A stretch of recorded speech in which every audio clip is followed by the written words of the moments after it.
It's time for the Pro Wrestling Time Tunnel Podcast. We've got lots and lots of things to talk about and to do today. Covering the territories from the 1940s to the 1990s. It's the best thing going today. Interviewing wrestlers, referees, authors, and other media personalities that have made the sport of professional wrestling great. The cream, yeah. The cream of the crop. And now, here's your host, Tony Richards. Well, hey, everybody. Welcome to another edition of the Pro Wrestling Time Tunnel History Show.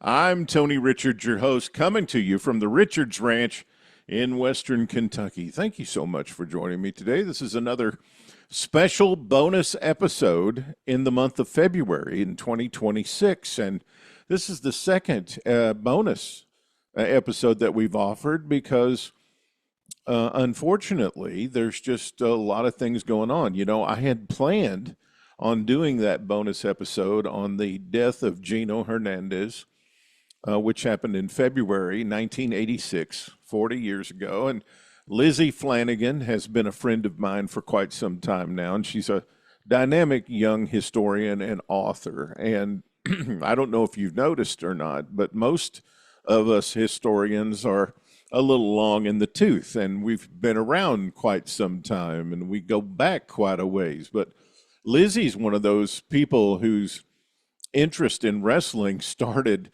this century, not the previous one. And so I'm just happy to help her and befriend her and support her work. And she's written a book about Gino Hernandez and the biography of his life and career called I Am Your Champion. And I hope you enjoyed that bonus episode that we had here last week. Today is a little bit more somber occasion because the loss is so fresh. And that is the loss of Frankie Cain, who wrestled. Most people are familiar with his run as the Great Mephisto later in the video era of the territory system. But he goes back years and years and years back to Columbus, Ohio, and Haft, and working as a smoker, which was a shoot fighter. In the ring. He worked the carnivals.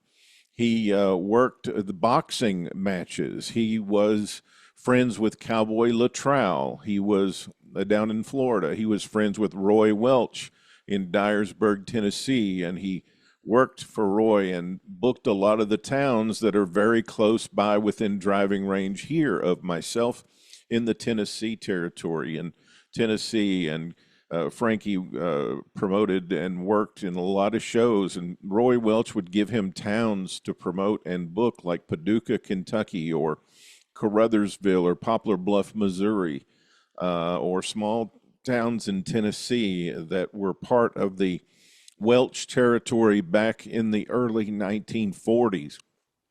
And he booked a lot of towns and territories, and not only that, but he worked under a mask as one of the original masked infernos with manager J.C. Dykes.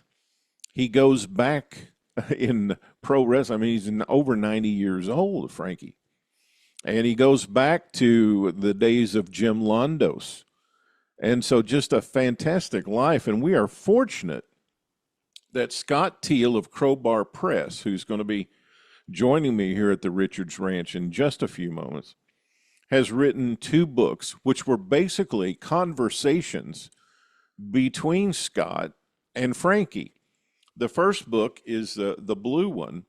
It's Raising Cain from Jimmy Ault to Kid McCoy with Frankie Cain and Scott Teal.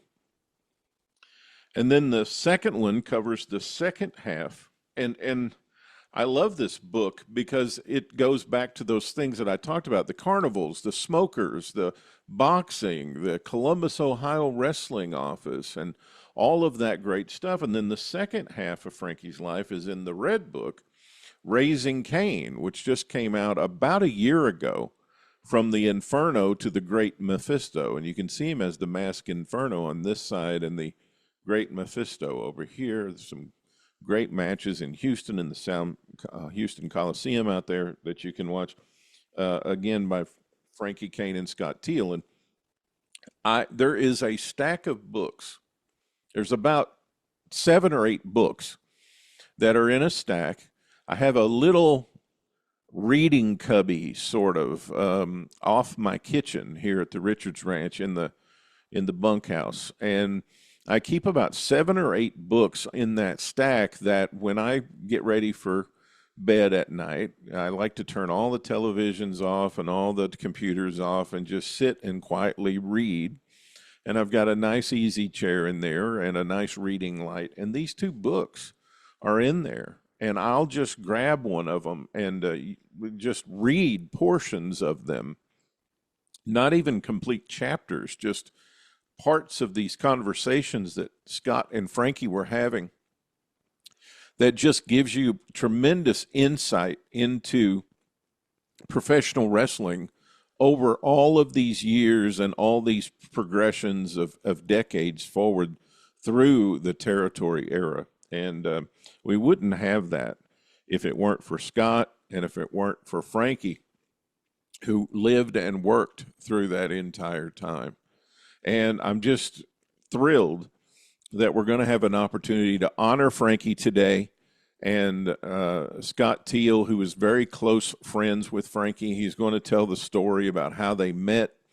And I just like to sit and pick Scott's brain about his relationship with Frankie and give him the opportunity to use this platform, the Pro Wrestling Time Tunnel History Show, to honor his great friend, Frankie Cain. So let's go to that conversation now with Scott Teal at the Richards Ranch. Hello again, everybody. Welcome to another edition of the Pro Wrestling Time Tunnel. I'm your host, Tony Richards, coming to you live from the Richards Ranch in Western Kentucky. And today, I have a special guest on the program from Crowbar Press down in Nashville, Tennessee. My good friend Scott Teal is here, and we're going to pay special homage and tribute today to a really good friend of Scott's that we lost from the wrestling business lately, Frankie Cain. And first of all, Scott, as I welcome you onto our program, let me extend my condolences to you for the loss of your friend.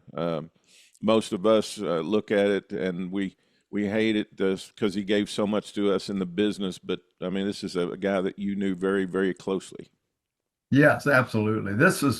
I've lost so many, hundreds of guys that I knew well, through my years in the business. But this one has probably hit me harder than any so far. It really has. I'm sorry I'm about closer that. to Frankie than just about anybody. You and Bobby Simmons, I always talk to Bobby. He's done so many funerals, so Yes. many friends in the business that he's known or whatever.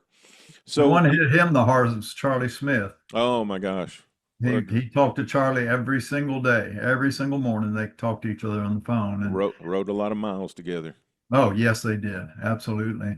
Many years.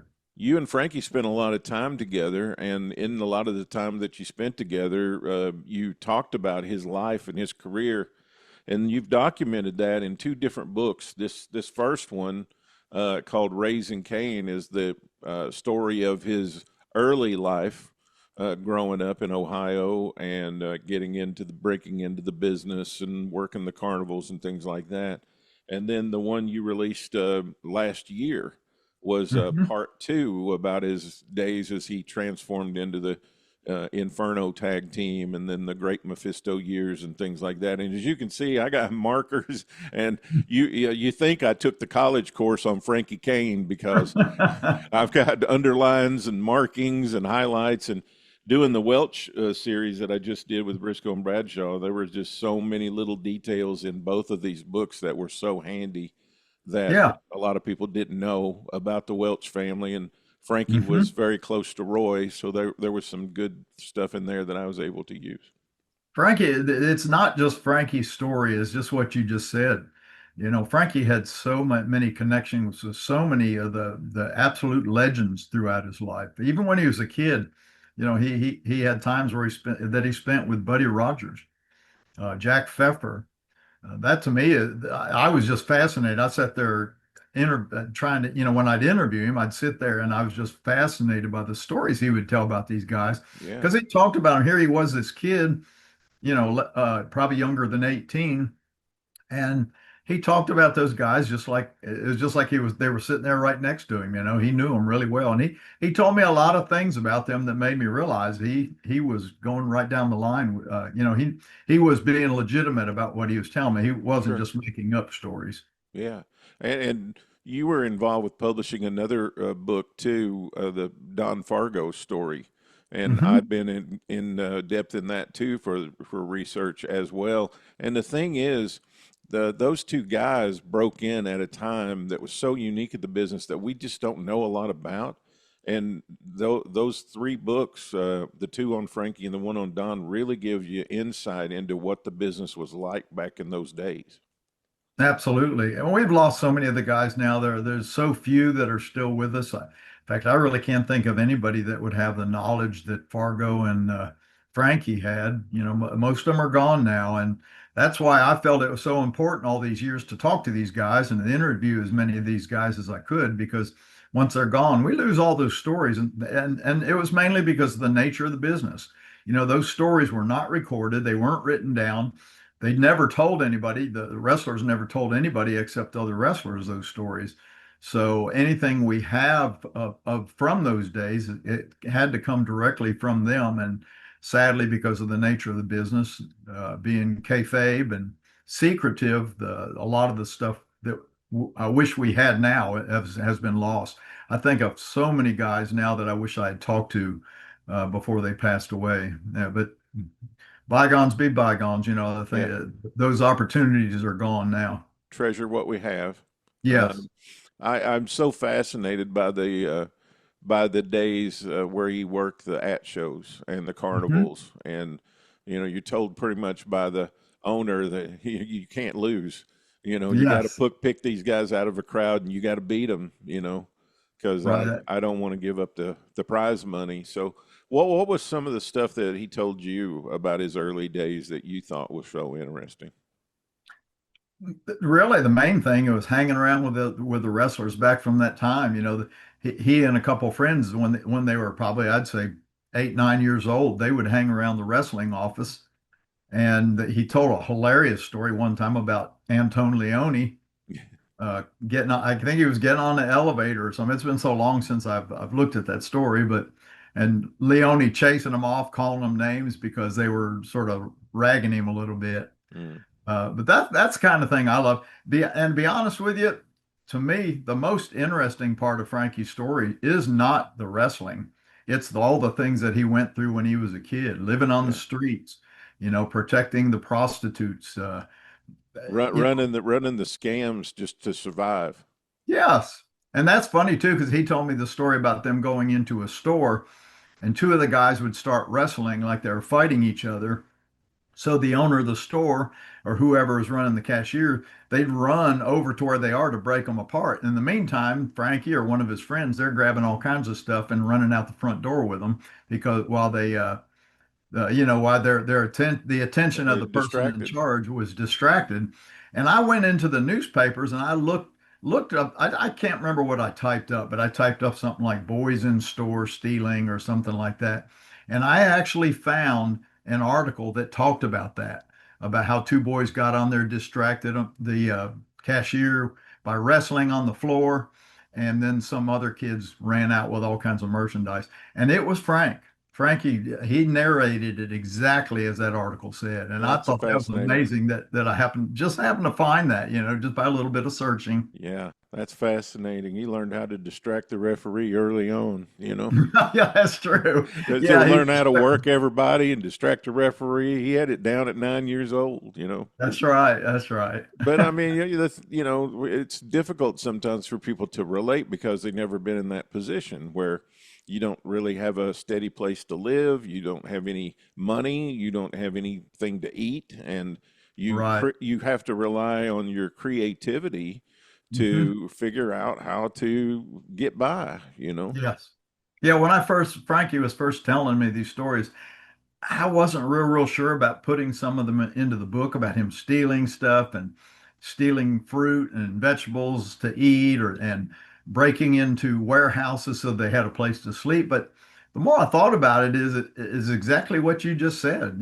He was living on the streets And it was a day to day thing for them Mhm. just to get a meal, just to get enough food to eat. And everything he did, knowing Frankie as I do now, he is not a, never has been a thief just to steal things or to better himself. He was a thief because he needed to eat. Was just Yeah. trying to make it, stay alive. Most of us wake up in the morning with all these challenges and problems, but typically they're not, what am I going to eat today? That's right. Or That's where am I right. going to sleep tonight? We don't usually have to deal with that kind of stuff. And that's on the Absolutely. lowest level of safety and survival. What Yes. motivates you to figure out how to get those things? Where did Mhm. you first meet Frankie? I first met Frankie when I'd been out of the business for several years, and I can't remember the year. It was probably 86, maybe. But a guy named Don Rowlett called me one day. And at the time, I was one of the few people in this area that had a computer, or wrestling people, anyways, that had a computer. And Don called me and he asked me, he said he was going to be putting on a fan convention in Nashville. And he wanted to know if I'd help him. Somebody told him I had a computer and he wanted to know if I'd help him do some publicity, do some flyers and things. So I agreed to do that. I thought that was really cool. He's bringing in guys from all over the country. And so I produced the flyers, but at the same time, that's exactly when I came up with the idea of whatever happened to newsletter. Because I started talking with some of these guys. I thought, people don't know what's happened. These guys disappeared off the face of the earth. Fans don't know where they are. So I uh, I put the newsletter together. Well, at that convention, he brought Frankie Cain in, and I don't can't even tell you how he got a hold of Frankie because Frankie has always been very secretive. He never wanted to, talk to a lot of people. In fact, he wouldn't share his story with anybody except me for a long time. He talked to a couple people later on, Steve Johnson, Rock Rims, but for the most part, he would not share his story with anybody except me. But anyways, that's where I met Frankie, was at that fan convention. Wow. And then how did you guys keep your relationship going then? And did But you hear from him after that, or what yeah, precipitated you turning out to having a really close relationship? well, after that, I don't know that I really talked to him that often after that, maybe a few times. But when I started going to the Gulf Coast Wrestlers Reunion in Mobile, he showed up probably the third year that I was going there. And we spent a lot of time one of those nights in a restaurant talking. And that's where we come up with the idea. I actually did a Whatever Happened to magazine. It was about, I don't remember how big it was. It was probably 60, 70 pages. And it was the story of Mephisto.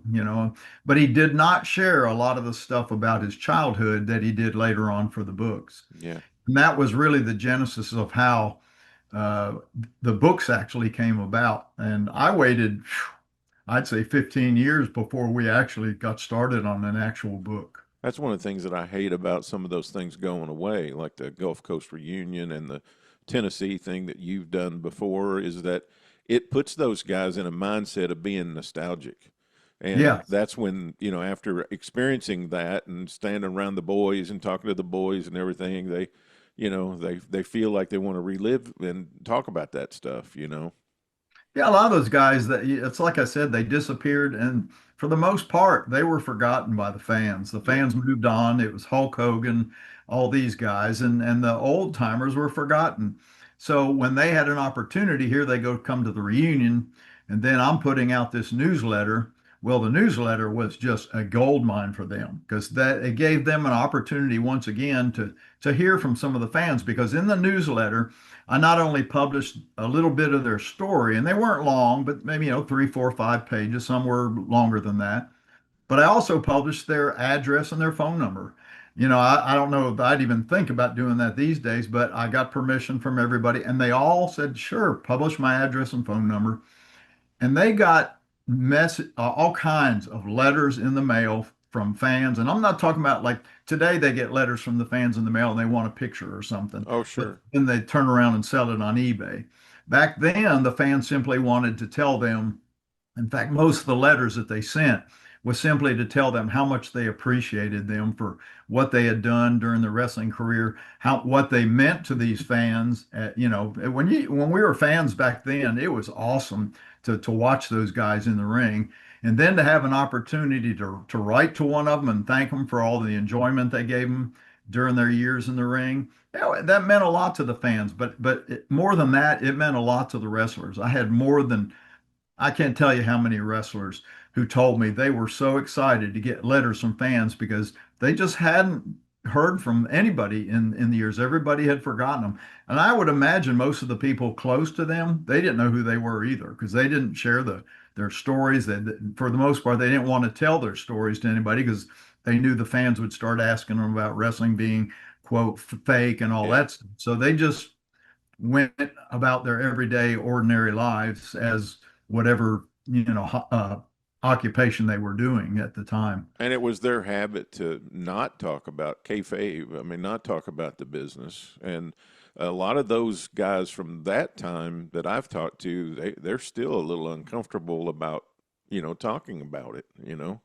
Yeah. When I first started that Whatever Happened to newsletter, I had a few of them that were sort of, they give me a little bit of inside information, but of course I knew all the information, but I wanted to be careful what I printed because back then they didn't just come out and tell you the story like they do today. Nowadays they tell you everything, You bet. but back then they didn't.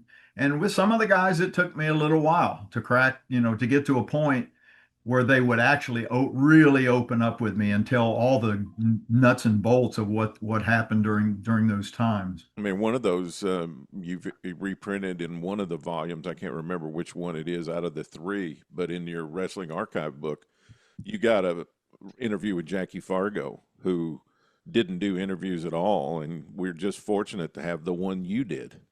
Yes, and yes, that's the only time Jackie has actually opened up, and he did not open up even with me all that much. And I knew Jackie really well from the mid '70s through 1980. He was very reserved, did not want to break kayfabe, but he opened up enough with me that it made it an interesting interview. And I Yeah. wish I could have got him to open up like I did with Don. Don just opened up completely. Yeah. He told me everything. Every question I asked, he answered. He answered in full. How long was it before you got to meet and be close to Frankie's wife? Uh, I'd say I met Frankie's wife. Well, I had talked to her quite a bit. When I was talking to Frankie on the phone, I'd talked to her quite often. Mm-hmm. I don't think I actually met her, I'd say, until it may have been when we published the first book. I can't remember if I met her. No, it was before that because I went down there a few times to talk with Frankie. And I don't think I take that back. She came to the reunion in Mobile one time. That excerpt at the beginning of book 2 by his daughter is still one of my favorite pieces to read, Oh yeah. where she has the memories of him and her coming into the kitchen and he's working on his gimmick and she doesn't even recognize him. That's right. I love that. I reread that from time to time just because I enjoy that piece of literature so much. Yes. Yeah, that was an amazing story. April really did a good job of sharing that. And it's true, he was working on his character, his Mephisto character. And that right there is just the best example. Those guys were not actually what I call characters. They were exactly what they were. Frankie was into the spiritual aspect of things. He loved reading books, or not reading books, but studying things about, spiritual things. I'm not talking about Bible spiritual things, but I'm talking Right. about mysticism. I guess that's the best word Yeah, there. yeah, sure. He loved that. So when he got into that character, he was into that character. And I tell people all the time, Sputnik Monroe, he was not a character. Right. It was None of those him. guys were. He was Sputnik Monroe, and he was the character. He wasn't portraying a character. He was the character. And that's the difference between the old guys and today. The guys in the old days, they in the ring, they pretty much portrayed exactly the way they were, outside of the ring in real life. And it wasn't something they made up. They give all these guys these gimmicks today, but has nothing to do with the way they really are. Yeah, the old guys, they took it right up to the line of realism and then maybe added a little bit on top of it, Yes, that's right. which was made it a lot more authentic, Yes. especially in their interviews and in their programs with each other, because it's difficult to figure out what's a work and what's a shoot, Hmm. because it was so close to real. Yes. Uh, so how did it come about that Frankie agreed then to write these two books? Well, we just developed such a relationship through when I did that Whatever Happened to book. Mm. We got closer and closer, talked more and more. I mean, we talked all the time. And I can't after, remember. I think it might have been in a shoot video where he's talking to somebody and he goes, "Well, just contact Scott Teal. He got my story." yes, that's right. That was my Shooting with the Legends video that I did. Yeah, is that what it was? Okay. Yeah, yes, that's probably where it was anyway. Yeah. But anyway, yes, he started after we did that little booklet, that 60, 70 page booklet, Whatever Happened to booklet. He just I contacted him, and in my Whatever Happened to newsletter that came out, on an irregular basis, monthly or whatever. Uh, I had columns by different wrestlers. Like Dick Steinborn had a column. I think it was called The Way I Remember It. Different wrestlers had columns, and because they had great stories, so we took those stories and put them into column. Well, Frankie, I thought, he's told me so many stories. I've recorded so many. So what Frankie and I decided to do is every time I was going to put out an issue, he would call and I'd record 5, 6 stories, and we'd put that every issue of Whatever Happened to at that point would have a column I called Mephisto's Musings. Mm. And it would just feature 2, 3 stories that he told. Funny things happened on the road, in the ring, things he remembered about other wrestlers. So that's really how all that got started as far as the book goes. After few years, I called him and we just decided, why don't we take all the stuff we've written so far, let me expand on it, let me dig into what you've told me already, and just expand on that material, and we'll have enough for a book. Well, if you've ever talked to Frankie, man, he will talk. He had the best memory. I think any wrestler I ever interviewed. Well, He you can remember. just tell by watching him on video that he's just sitting there telling you just like anybody else would tell you. He's not thinking and creating while he's telling you. He's just recounting what happened. And Yes, he sounds just so authentic when he tells the story that you got to believe him. yes, yeah. It's authentic is exactly what you said. He just told the story as he remembered it. He wasn't trying to come up with ways to embellish it. My rule, there are stories Frankie told that I would go, hmm, that's hard to believe. Well, my rule was whenever anybody told me stories, especially the ones that I thought might be a little bit embellished, I always waited. I'd wait a year or so, and I'd call back and I'd ask them about that particular. So I say, tell me the story about Buddy Rogers, and I'd let them tell it to me. A lot of the guys, they tell the story differently. They'd be different people in the story. It would go a different way. Frankie, it was always the same. And as I said in my obit on him, it wasn't the same words, but the story was exactly the same. The people Yeah. were the same. The sequence of the events was the same. Things that happened. And if you're lying and making up stuff as you talk, you're not going to tell it the same way a year later. Yeah, that's right. You Yeah, know. the thing that bothers me so much about the word fake when people use that is that the predetermined outcome is basically what we're talking about. There's everything else about the business is not fake. And these guys would do so much to themselves and give up so much of their bodies to get their character over or their gimmick over or whatever. And I think about Frankie wearing that prosthetic boot for so long when in the Infernos where he was the Clubfoot Inferno and he had the loaded boot and it was a built up boot, and over time how much damage that did to his hip and to his ankle and all that, to where they finally started switching off and giving the boot to each other. And finally, Rocky started wearing it because Frankie couldn't wear it anymore because his dang hip had worn out. I mean, that's just commitment to me, to the business. That's things that people just don't realize.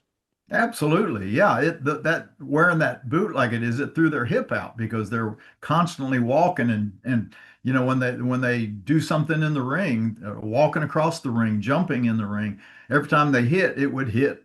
Like say if they had the boot on their right foot, it would jar their right hip much more than the left because that boot was thicker. And you mentioned the Clubfoot Inferno. That's one of the things that's sort of a question at times because Frankie was pretty much known as what did they call him? They had the Clubfoot Inferno, and they had another name for the other one, Fire or the Flame.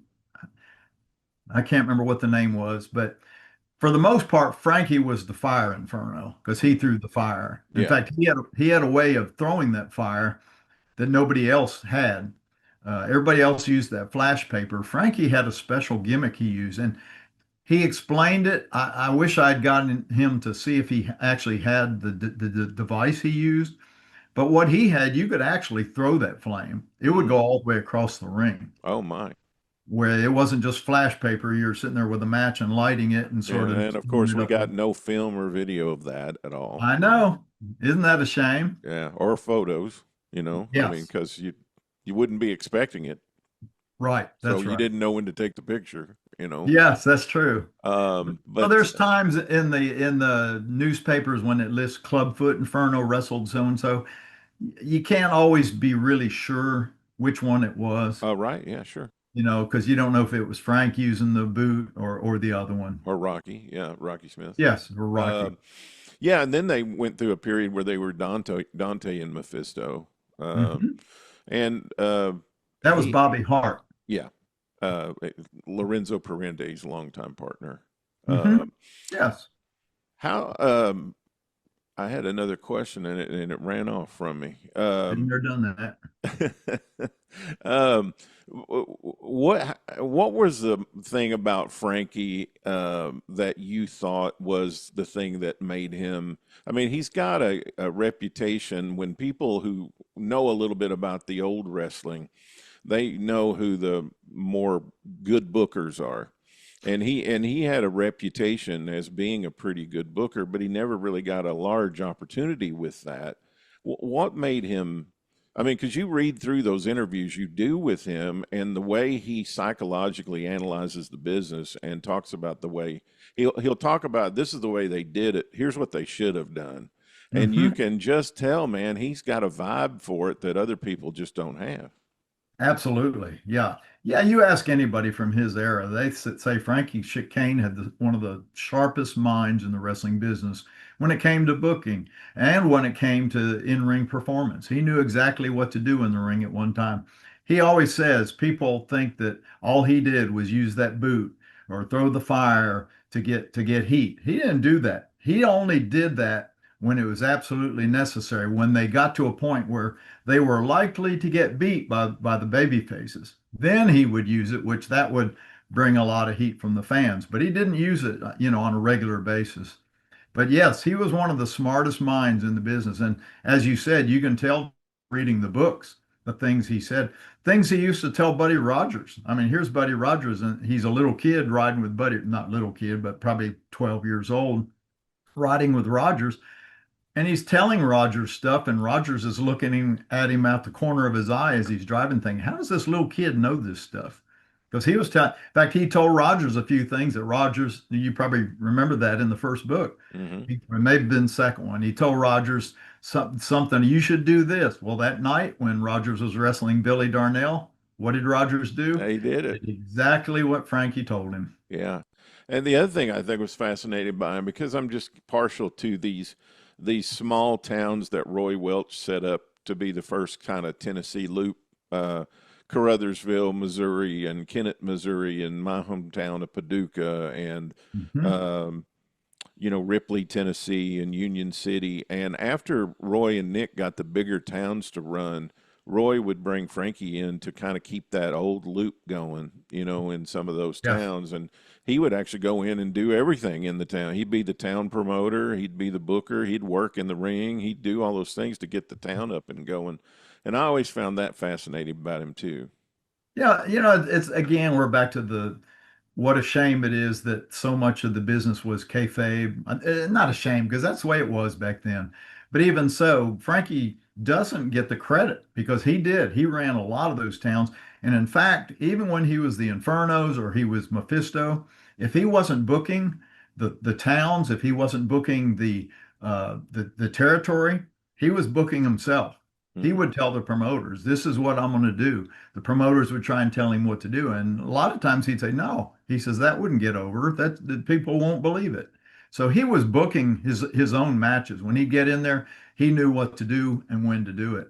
Yeah, of course, I wasn't there at all, but just reading Frankie's perspective, he felt like Nick was a little bit afraid of him because he was really good at what he was doing, and Nick kind of always thought Roy was going to replace him at some point. Of course, he never did, and that was probably Nick just feeling insecure. But that just tells you how good Frankie was. That Absolutely. if Yeah. if Yeah. he made Nick a little bit nervous. Right. He made Nick a lot of money, but again, he did make Nick nervous, part of that may go back to the Mephisto and Dante. Well, I take that back. It was before that even, Yeah. when he was booking the small towns for Roy, way back before the Mephisto and Dante thing, where he knocked Nick into the shower, hit What him, and What do you think it was about Frankie that sort of endeared him to Roy? sort of what? Roy was fond of him. It seemed like it seemed like Roy liked having him around. It seemed like he liked bringing him in, and when Roy would get somebody, even family members, started in the business, he'd start them out in Dyersburg and he'd run them around that old Tennessee loop, and that Mhm. was kind of what he gave Frankie to do a lot of times, and so that kind of just my perception was he always did that with people he liked, Mhm. that he wanted in the business with him. So, what was it about Frankie you think that Roy Welch liked so much? I think first of all, Frankie is a very likable person. He in his interviews as Mephisto, he didn't scream, he didn't holler. He was sort of soft spoken, but he made his point, and the people believed what he was saying. And even when he's around me or around anybody else, he's just very likable. He's friendly. He's always just I don't know what word I'm looking for. He's just a nice person. It just comes across as being nice. So that's Kind of hard to believe that guy could be a heel, huh? is exactly right. Of course, we used to say the heels, when I was in the business, the heels were usually nicer than the baby faces. The Yeah. baby faces, a lot of times, they believed their own stuff. They believed the press, everything that was all the promotion about them. The heels, they were just everyday guys. But this I always wondered if Roy saw some of himself in Frankie, like could be. kind of a pioneering guy. Like I could set this boy out here, and he can go make those towns go. Like Mhm. sort of like I used to do. It's kind of the way I was kind of thinking about it when I was reading the book. That Roy kind of saw some of himself in Frankie, and he liked the way he originally went in there and pioneered all those towns and kind of did all the stuff Frankie was doing. And I think when Frankie would go in there and make those towns go, I think Roy was almost like a proud dad. Yeah, you took the words right out of my mouth. Roy Welch pioneered the territory, the Tennessee, Kentucky territory. He'd go in, well, Florida. He pioneered Florida before Cowboy Right, Luttrell even got in there. right. And he'd go into towns and he knew what to do to get those towns running. Frankie was the exact same way, and that's probably why Roy liked him. Roy knew he could send Frankie to Bowling Green, Kentucky, or wherever, and he knew Frankie would do the job. He didn't have to sit there and worry about it, whether that everything was being done. The guys were being given the finishes correctly, the matches, whatever had to be done there at the shows. He didn't worry about that because he knew Frankie was going to take care of it. And you mentioned another guy that Frankie was around a lot. He spent a lot of time around Cowboy Luttrell. Mhm. They rode around together in Luttrell's car and did a lot of stuff down there in the early days of the Florida territory. That's right. That's right. And that's something that amazes me because growing up in Florida, when I first started watching pro wrestling, Cowboy Luttrell was the promoter. And now to hear Frankie telling these stories about riding around with Luttrell and talking to him about this and that, that's really interesting to me. You know, you always go back to your roots, your Yeah. earliest days, and that's Luttrell was there during the days when I was first getting started and hanging around the business. And it doesn't really say so in your book, but I also feel like they might have bonded over boxing. Oh yeah, Because Luttrell was a boxer, and Frankie did a lot of boxing in his younger days, for sure. That's what's so interesting. One of the things that's interesting about the first book is all the stuff that Frankie did in the boxing industry, and all the things you might have sometimes suspected about boxing might be true, according to that's Frankie. But you know what really fascinated me about the thing? You just said that all the stuff about boxing may be true. You know, we've heard all our lives. These guys, you know, that they probably have regular fights when they're getting started, but when they get in the big leagues, they're going to take a dive. You know, they fall down. The difference between Frankie's day and this day, if two boxers today or even in the past 30, 40 years, if they got in there, both the boxers knew what was going to happen. Hmm. I mean, in matches that were predetermined, okay? They Right. both knew it. So they were working together. They didn't have to worry about one of the other guy killing him, you know. But Frankie, he was working the guy because he's going to put this guy over. They're trying to build this guy's reputation. So they want to give him win. So they send Frankie in to fight the guy. Well, in the meantime, Frankie is trying not to hurt the guy, and the guy's trying to kill Frankie. So you have to be double tough to do that because you're not going in there to kill the guy, and yet the guy's going after you. You got to make sure that you protect yourself, but at the same time make it look like a real fight. And then when the opportune moment comes, when the guy sort of lands a punch that looks like it really landed, that's when you go to the canvas. That amazes me more than anything Frankie did. It really Yeah. does. Now, That shows how tough he was. did you and Frankie ever work for Nick at the same time? No, no. I didn't even come up here until 75. And Frankie came in for Jarrett. I'm wanting to say whenever, I think it was, I can't remember when it was. It was probably before he went to San Francisco. Mm. He just worked for a couple times in the Memphis territory, but it wasn't for Nick. So I never had an opportunity to meet him. First time I saw Frankie was in Tampa, Florida. I went to Fort Homer Hesterly Armory, and that night it was a main event with a new mysterious wrestler coming in named Mr. Smith. Mm. And I didn't know who he was. I didn't know he was one of the Infernos, but he called himself Mr. Smith, and 2 weeks later he revealed his identity as the Great Mephisto. Now, when he came in as Mr. Smith, he didn't wear a mask, but he was just Mr. Smith. And I never put two and two together that Mr. Smith was the same guy that had wrestled in Florida as Mephisto, because I did see him wrestle in Florida as Mephisto. He had Sir Roger Mitchell as his manager, and Bobby Hart was his partner. But I never knew Mr. Smith or Great Mephisto had been under the hood as the Great Mephisto.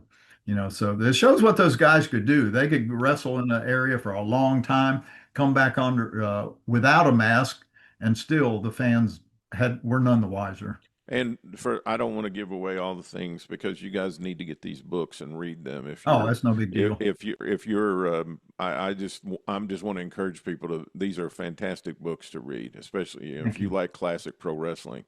But Frankie based that name off of of a wrestler he saw in his early days working for Al Haft, and he said he was the greatest wrestler he ever saw. Right?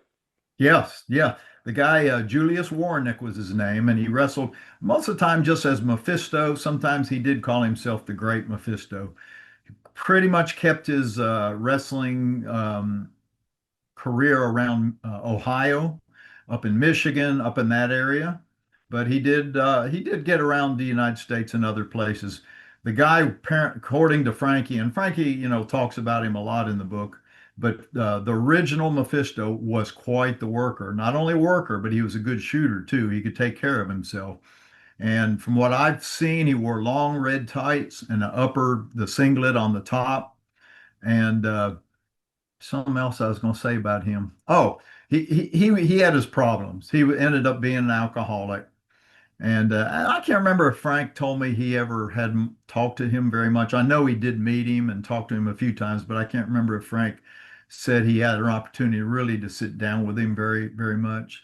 I But just yeah, the amazed guy me. was a big name. It just amazed me in the book because Frankie was saying, he did things no, I'd never seen before and haven't seen since. Like, Yes. so you just in your mind, you're thinking, gee, what did it look like? What was the guy doing? Right. But he just said he was the best he'd ever seen. And he took that name later on basically to pay homage to the guy, I suppose.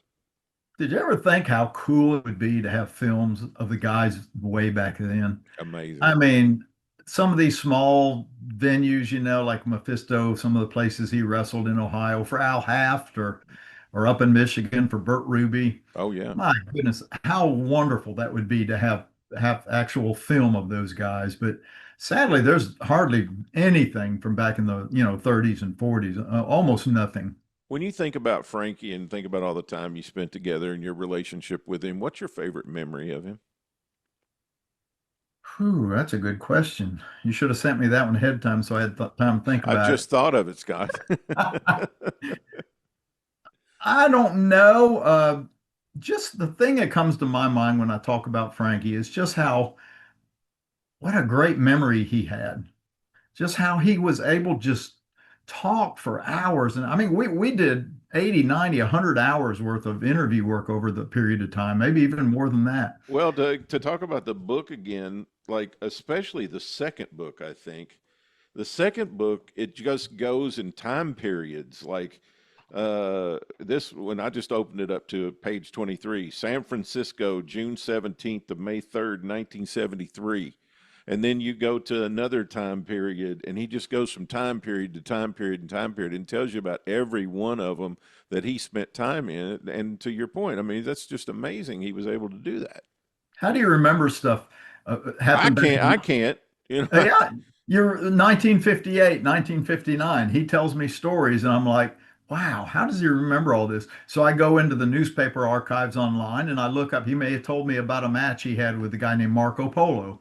So I go online and I look up Tampa, type in Marco Polo. There it is. Frankie Cain, or actually, time it was Schoolboy Martin against who did I just? Oh, Marco Polo. And it's the exact match he talked about. Danny McShane was there at the exact same time, and Frankie told me about him. And I'm matching all this stuff up, and I'm thinking, I can't remember what I did last week. right. And it's not that I'm old. It's just we just don't think about it. I can't tell Uh-uh. you what I did last week. No, And he I mean, remembers. people, friends of mine will say, "You remember in 1987 when we went to so and so?" And I'm like, "No, I'm No, I sorry, know. I can't." Well, So I Frankie, mean, I give grace to a lot of the guys because fans expect them to remember everything, right. and very few of them can. And I think sometimes they feel pressured to remember, and that's where some of the augmentation of the story comes in. Because they feel they feel obligated to tell the story or tell the memory, even if it's not exactly right. You know what I mean? And Yeah, it's a Frankie combination. doesn't have that. I mean, he doesn't isn't that way. I mean, he pretty much can document his life to you. You know. And that's a good point. I really had never thought about that, but a lot of the guys they don't remember a lot, or they don't have the ability to tell the story. I mean, I've talked to main event guys that I think, man, this guy, he was in Madison Square Garden wrestling Bruno Sammartino. He's going to have great stories. Well, then I talk with him, and he can barely remember anything. Frankie didn't have to make up things because he remembered stuff. He remembered things as they happened, and not just events, but he remembered details about events. He remembers details about matches. It's like the match with that he and when he was the Infernos and they wrestled Gene and Lars Anderson. And here the Andersons were out in the ring, getting all the fans all worked up, trying to get all the heat. So when Frankie and his partner came out, they would the fans would start to cheer him. because they're going out there against the Andersons, who got the fans all worked up. Right. Well, Frankie hung around in the dressing room for the longest time, acting like he had a broken shoelace, until the fans had screamed all they could scream, and they were tired of screaming. Well, when they came out, here they had JC on their shoulders, and the fans went livid. Wow. Absolutely hated them. So the Andersons wound up as the baby faces. But that's Always the kind thinking. of detail that he remembered. He remembers stuff like that. I never have to pull anything out of him. He knew. He remembered things. When's the last time you talked with him? I'd say a month before he passed away. He was having it may have been even a little longer than that. He just had a lot of health problems. He had fallen several times, and I'd talk with Chris every once in a while, and she'd say he's laid up in bed or he's in the hospital. He was in and out of the hospital a lot. Uh, so yeah, I'd say a month or two, probably. Was Frankie proud of his career? Oh, very proud of his career. I mean, let me qualify that. He wasn't boastful about what he did, but he loved his life. He loved his life. And that's part of the things he told in his story when he told stories. He talked about how much he loved what he did. But again, he was not boastful. In fact, he downplayed his ability a lot of time because he would say, you know, these guys, I don't know how the fans really took to me at times. He says, because I was such a small guy. And he was short, you Mm-hmm. know, I don't know what his height was, 5'8", maybe not even that, but he was short. But I told him, I said, Frank, you have said that so many times that you were short. So how can you really make yourself look good against these giants? I said, but when you were Mephisto, I saw you live in Tampa. The first time I saw you, you were Mr. Smith, but I never one time thought that guy's really short. And it's because of the way he handled himself, the Yeah. things he did in the ring. It made the people believe that it was almost like a Jack the Giant Killer type thing. Well, People believe. I was on a show last night talking Memphis wrestling with Randy Hales and Michael St. John and those guys, and we were watching the Fullers against Bill Dundee and George Barnes and Johnny Gray. Hmm. And we're sitting there going, you don't even notice how small Bill Dundee and Johnny Gray are, and Yeah, how tall the Fullers are. Like they're working so well, you don't. It's not. It doesn't stick out to you. absolutely. You don't even think about it. It doesn't make any And difference. Frankie was when they was wearing those body suits and everything. Same thing with Ernesto and Hamilton. I mean, you just didn't pay any attention to that. They just looked menacing. You know. Yes. Oh yeah. The Infernos were scary. Well, the Assassins, be honest, I think the Assassins were scarier than the Infernos, but again, that's because the Assassins were so much bigger. Right. Right. What do you think? I mean, this would be a hard one to answer, but I just got to ask you, what do you think Frankie's contribution is to the business? Oh, wow. I guess the easiest way to say it would be the books, because there is so much history in those books. Uh, It's the one I appreciate the most about him, that he was willing to sit down and take all this stuff out of his head and put it down. And that Absolutely. you were there to document it. I mean, I'm very I treasure these books. I mean, they got so much stuff in it that I've been curious about for so long. And Now, in those books, while we don't have extensive history, I mean, it's really deep what he provided. yes. And he not only he details stories about other wrestlers that we didn't know, he talks about the promoters, things we didn't realize, like the Columbus Wrestling Office there on North High Street. I would have never thought about, the things he talked about the office, how there was a secret floor between the second and third floors. And that's where the ring was. That's where the wrestlers trained. I would have never thought that. And then but he not only shares the history, the stories about the boys, but he shares things about the workings of the business. How, what do you do when you get in the ring when you're a heel? What's the best way to get the people to hate you? It's not to scream at the fans, which a lot of guys did. They go outside the ring and they'd look at some guy. He says, your wife is sleeping with 20 other guys, you're not enough for her. They'd insult the fans, Mhm. but Frankie didn't do that. He got his heat by doing things in the ring, by doing things through, his moves and the holds he put on the wrestlers and the counters he did. He didn't have to just insult people to get heat. which was more That was in the the wrong kind of heat. which was more in the style of an old 1930s, 1940s Tennessee heel. Yes, That absolutely. they didn't have television, they didn't have interviews to do that kind of stuff, so they had to do everything very visibly in the ring in front of 3,000 people or so, Yes. or less, and they had to more or less be very good pantomime type people because they had to be able to see what they were doing and they had to be able to use things that people could relate to. Yes. Yeah, and if they did a promo or an interview, it was from the ring. They'd get the microphone in the ring and they'd start saying what they're going to do to the guy the next week. That's all they had. They didn't have like you said, the TV, to do that way back then. Yeah, I talked to Kevin McCann here a while back about his Rowdy Red Roberts book, and we were talking about Red and talking about him using lye soap, as a heel tactic because every woman in the arena used it, That's So I true. mean, it was relatable, Yeah.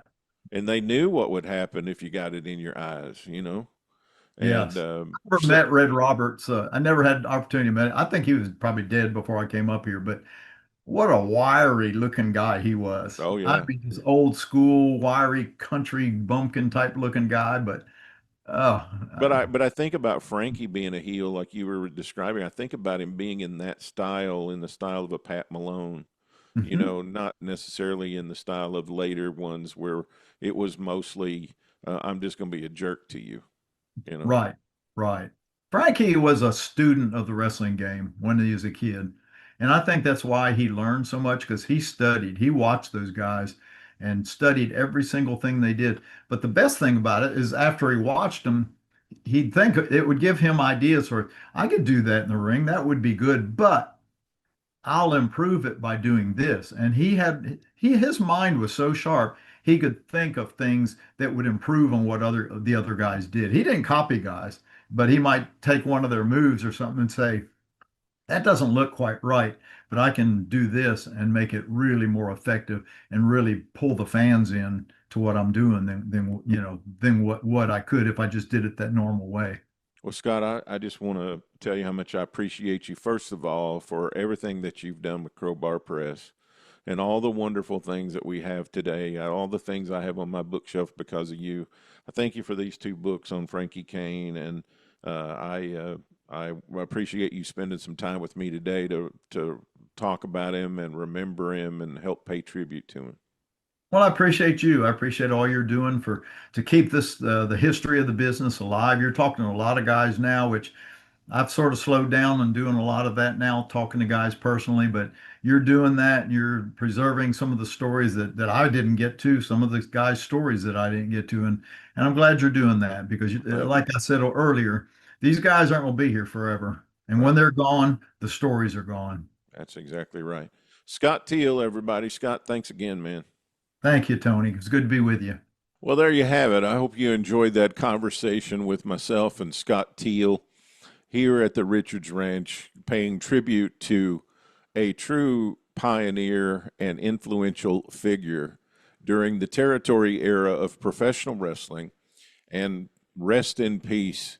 And thank you so much for all you gave to the business and all you gave to us, the fans. Frankie Cain, the Great Mephisto. And I hope you've enjoyed this special tribute to Frankie in this bonus episode of the Pro Wrestling Time Tunnel History Show. And just a quick reminder, we're in the middle of our 1985 territory review, and we've been going through the existing territories in 1985, 40 years ago, and talking about the national expansion years. Wrestling is changing. It's the first year of the disintegration era of my 7 stages of the territory era model.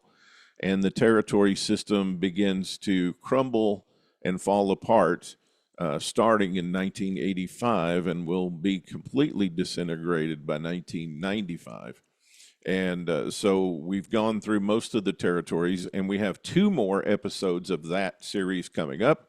The next one will drop this Wednesday on February 25th. February 25th, and my special guest co-host will be Greg Klein. You've heard him. He's part of our Pro Wrestling Time Tunnel family here. He usually works with me on the 1970s Texas episodes in the Dallas territory, and he'll be doing a review with me of Mid-South Wrestling in 1985, that tremendous run coming off the great year in 1984, and the Wrestle Rock event, the Ted DiBiase, Ric Flair, and Dick Murdoch angle in November of that year, which was one of the, I never got enough of that. I remember tape trading back in the day and getting that in a tape trade and just being blown away by that entire angle and match, and DiBiase coming out of the locker room. Bill Watts, first of all, coming on and giving the warning about DiBiase's been injured from the brain buster on the concrete floor, but they are going to continue the match. But if you have young children, please consider not letting them watch it. And then DiBiase comes out and doing the 1776 deal with his head wrapped and bandaged and blood leaking through, and he has the match with Flair. We could do an entire show just on that one angle and match that took place in November of 85 in Mid-South Wrestling. But it's a fun show, and I think you'll enjoy it. It'll drop this Wednesday morning, 5 a.m. Central Time, 6 a.m. Eastern, 3 a.m. Pacific Time. And then the next week, we'll have the Portland Wrestling Show with my friends Frank Culbertson and Mike Rogers. My brain went into neutral there on Mike's last name. I almost said Mike Graham, but Mike Rogers and Frank Culbertson will be here, and we'll go through Portland Wrestling in 1985, and that'll wrap up our 1985 review series. And then we'll start the 1976 territory review series coming up in March and April of this year, and that'll run for several weeks as we review all the territories, and there were a lot more of them in 1976 than they were in 1985. Thanks for joining me today. If you like what we do here, please join in, become a member of one of our groups in the Pro Wrestling Time Tunnel community. Hit the like button on all our content. Share it with friends you know are pro wrestling history enthusiasts like you are and like I am. And this is just a whole lot of fun going through the history of territory wrestling. And that's what the Pro Wrestling Time Tunnel is all about. It's your home for the history of territory wrestling. So thank you so much for joining me. Also on the show coming up Wednesday, I'm going to be talking about how our show has grown so much in the last few months and cover some of the great areas of the world that are listening to the Pro Wrestling Time Tunnel. So I may give you a shout out on Wednesday. So don't forget to check that out Wednesday morning here where you download the Pro Wrestling Time Tunnel History Show. It's available wherever you get your audio podcast. You can also get it on video on our YouTube channel and at the home of the Pro Wrestling Time Tunnel on our Substack channel, where I publish wrestling history content and research that I'm doing every single day. And you can sign up there as a subscriber for free. If you want to support the work I do, I would be greatly thankful to you for doing that. It's just $5 a month, or if you want to save $10, it's $50 a year for an annual subscription, and then you'll get all the content that I post, including my Evolution of Pro Wrestling series and other stories that I'm covering and telling about the various figures and historic cards and great things that happened throughout the years in the territory era. Thanks so much for joining me today. I hope you enjoyed this tribute to Frankie Cain and my conversation with Scott Teal. I will be back on Wednesday with the 1985 Mid-South Wrestling Show. Until then, I'm your friend and host, Tony Richards, reminding you that if you want better neighbors, You be the one that starts it. You be a better neighbor, and let's support each other where we can. Thanks, everybody. From the Richards Ranch in western Kentucky, so long from the Bluegrass State. Thanks for tuning in to the Pro Wrestling Time Tunnel Podcast. Tune in for another great episode next week, interviewing wrestlers, referees, and media personalities that have made the sport of professional wrestling great. We'll release a new episode soon. Don't you dare miss it.